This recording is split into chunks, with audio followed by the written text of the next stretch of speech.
Welcome. You are listening to Caregiving Secrets with Deborah Greenhut. If you are a family caregiver or expect to be one, and you want to maintain your well-being while caring, then you are in the right place. I am your host, Deborah Greenhut, speaker, author, and rational caregiver advocate. I'm a family caregiving veteran, bringing you survival secrets and experiences from experts who share the goal of doing less by managing more. We need to invent and reinvent family care, and together we're going to do it. My big idea is rational caregiving, and my motto is, let your brain lead your heart. Please share yours in the comments. Caregiving Secrets, because friends don't let friends be caregivers alone. Let's do this. Hi, everyone, and welcome to the Caregiving Secret. Today, my guest is Ms. Kelly Rudolph, who is the founder of PositiveWomenRock.com. And I love the name of that company, and I love the idea of positive women. So we're going to have an interesting conversation. And what Kelly and I have been looking into and talking about a little bit is the idea that caregiving sometimes seems endless. So we want to have a strategy for thinking about the future. A lot of people just shut down and think there is no future. You know, this caregiving is going to go on forever. But then sometimes, very often, in fact, it doesn't. It may end unexpectedly. So we need to think about, how is my life going to be after caregiving? And what are the things I need to process and think about so that I can get through? So let me welcome Kelly. Hello, it's good to see you. Hi, thank you. Nice to meet you. And I'm going to ask you first, if you could tell me a bit about your background. What brought you to creating Positive Women Rock? In my early 20s, I got engaged. I had very low self-esteem. So did my mom, her mom, her mom, her mom. And so I was just excited if someone wanted to spend time with me. And I ended up getting engaged to somebody and then immediately learned that they were a rapist. And so this story turns out really well. So I want you to know that if you're listening. Um, it's kind of shocking, in the beginning. So 2.5 years of rape and domestic violence went on because he was threatening my family.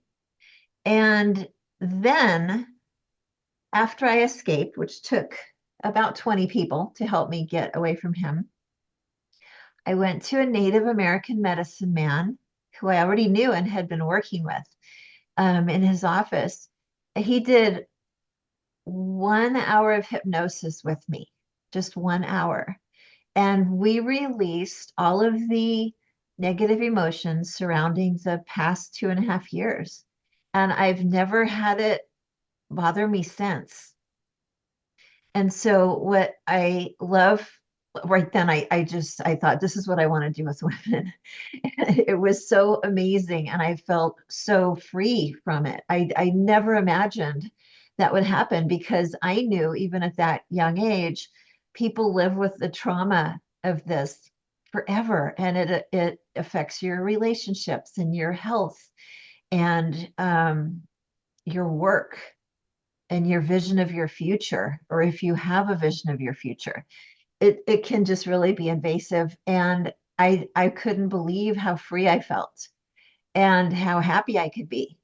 And so I really want people to realize that there are alternatives and no one's talking about them. A lot of the work that I do in Positive Women Rock, nobody's talking about. And I mean, I get great results with my clients. They get great results and they're just blown away and can't believe it, just like me back then. So I'm so grateful to be doing this now. I learned that 40 years ago. I'm now 62, and I'm so grateful that it turned out different for me. And so when things like caregiving or something that just seems like it's going to go on and on, like I felt like back then, I didn't know how I would have a life or how things would be different or how things would get cleared up. I just couldn't see it. I was just stuck in this hole and I didn't know how to get out if there was even a way. And so I want people to realize that there is a way. Things do come to completion. And especially when caregiving, I have a lot of friends who are caregivers, their parents or husbands right now. And sometimes they seem really dismal about the future. And I can totally understand that. And I don't know what they're going through because I haven't been a caregiver. But just hearing about it, I feel like, my gosh, I would probably feel the same way they do if I didn't know what I know. So it is completely possible to bounce back and have a whole new life when whatever you're doing is completed. And it's possible to be happy and to feel good and feel healthy and get to go do things you never imagined you'd get to do later because you're in this situation. I think it is so touching that this is a story of recovering empathy in your case, to have the feeling that you can reach out and be with other human beings after someone had done something so dehumanizing to you that you were able to find a way. You found your own solution. You knew what to do, and you were able eventually to get there and to restore your empathy so that you could help other people. And that's what you're doing now. So you had mentioned Yes. to me that there was a technique for release. Could you describe that a little bit?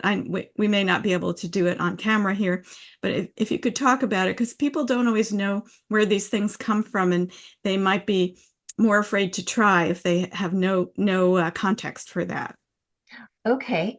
Um, the first thing that I want everyone to know is our subconscious mind saves everything we've ever experienced, everything. And it's really important to realize we can release things from that subconscious mind, which is what I did with the Native American medicine man and what I do now with people. So there is a way, a very simple way that takes just seconds to cut the emotional cord between you and whatever's causing you negative emotions. Even if it's a loved one, it's okay. The cord's not going to go away. They're not going to go away. It just lets you have a rest and be able to come back later stronger when you can. So there is a way to eliminate the negative emotions so that you can have a life and you can be happy. That sounds like a very liberating and wonderful goal for people to try something that will give them that release so that they can renew their energy and come back. And if anyone's an example of renaissance or renewal, it sounds like your life story can give us that. I noticed that you're focusing on women over 40. Can you talk a little bit about why? Yes, women under 40 are wanting to get married and have kids and things like that that I don't know much about to coach them on. And so, um, Mhm. women over 40, that's when our subconscious mind, and men too over 40, I do work with a few men here and there. They have to have a very strong feminine side and trust someone to take over control for a little bit while we're doing the work, the energy work with the subconscious. Um, it's in our 40s and 50s when the emotions that the subconscious has saved and they've snowballed each time we felt that same emotion, like anger, fear, sadness, guilt, resentment, shame. Each time we feel those same emotions again and again and again, it makes this big snowball effect. So when we get into our 40s, 50s, 60s, 70s, um, and we something upsets us, the whole big snowball of emotion, we call them emotional junk balls. The whole big junk ball comes crashing down on us. It isn't just about the current situation, which would be 2 or 3% of that emotion. It's all of it.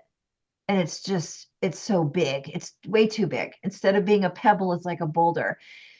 And so at that point, people are really in our 40s and over, we're really looking for, like, what is there for me? Is there more? I feel like there's more. What is it? Where is it? How do I get it? And then when we release those big junk balls, they just have, it's like they're a child again. They have this freedom. It's like, oh my gosh, I feel such a weight lifted from my shoulders. I feel so light. So it's the age. It's the accumulation of the emotion. We get to a certain age, it's just so big, it's hard to deal with. We don't know why we're all crabby when we're when we're in our later years. That's why. And we can release it That makes in like 8 to 12 minutes. It's fast. That's wonderful news. And that timing makes so much sense because we're all going through physiological changes then that cause us to think differently about our future, how much is left, and so on. And I'm also especially happy to hear that you are including men in that project because at this time, caregiving is not quite a 50-50 split, but it turns out that 40% of caregivers are men. So having to find that reserve of empathy, they're going to need some help processing all of it and purging it after it's over so that they can resume their lives as well. Because it is one of the most challenging endeavors on earth, maybe not physically the way certain manual jobs are, but emotionally, it takes an awful lot out of a person. And sometimes physically too. If you have to lift your parents, it can get pretty demanding. So I'm really glad that you're able to give me that overview and give our listeners that overview, because it's kind of mysterious sometimes to think about something you can't see, and the future is definitely one of those things. So it's helpful to understand that there are some guides, some people who are willing to help lead you there so that you can find your own best self and be good to yourself. Yes, thank you.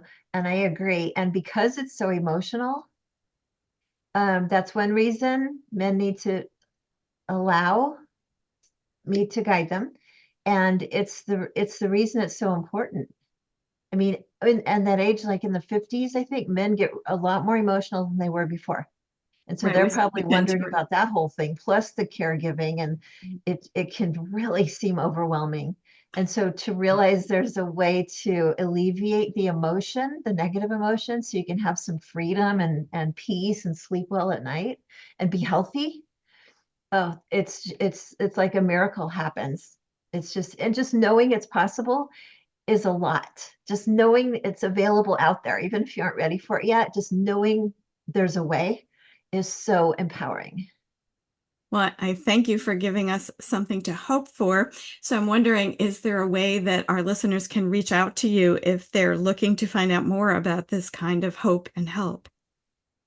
Absolutely. I'm Kelly at positivewomenrock.com, and we'll have a link to something you can get free that helps you to connect with me too in the We'll show notes. definitely put that in the show notes. Yeah. And if you're watching on YouTube, we'll put it into the comments so you can find it there as well.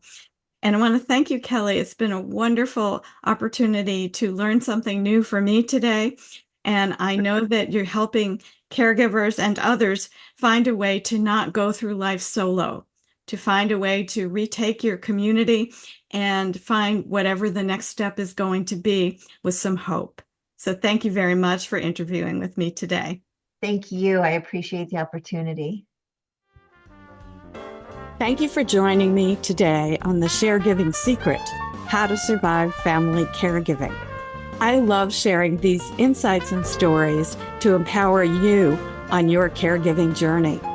If today's conversation resonated with you, consider diving deeper by picking up a copy of my pamphlet, Non-Negotiables for Caregivers. It's filled with great strategies to help you think through how to maintain your well-being while caregiving.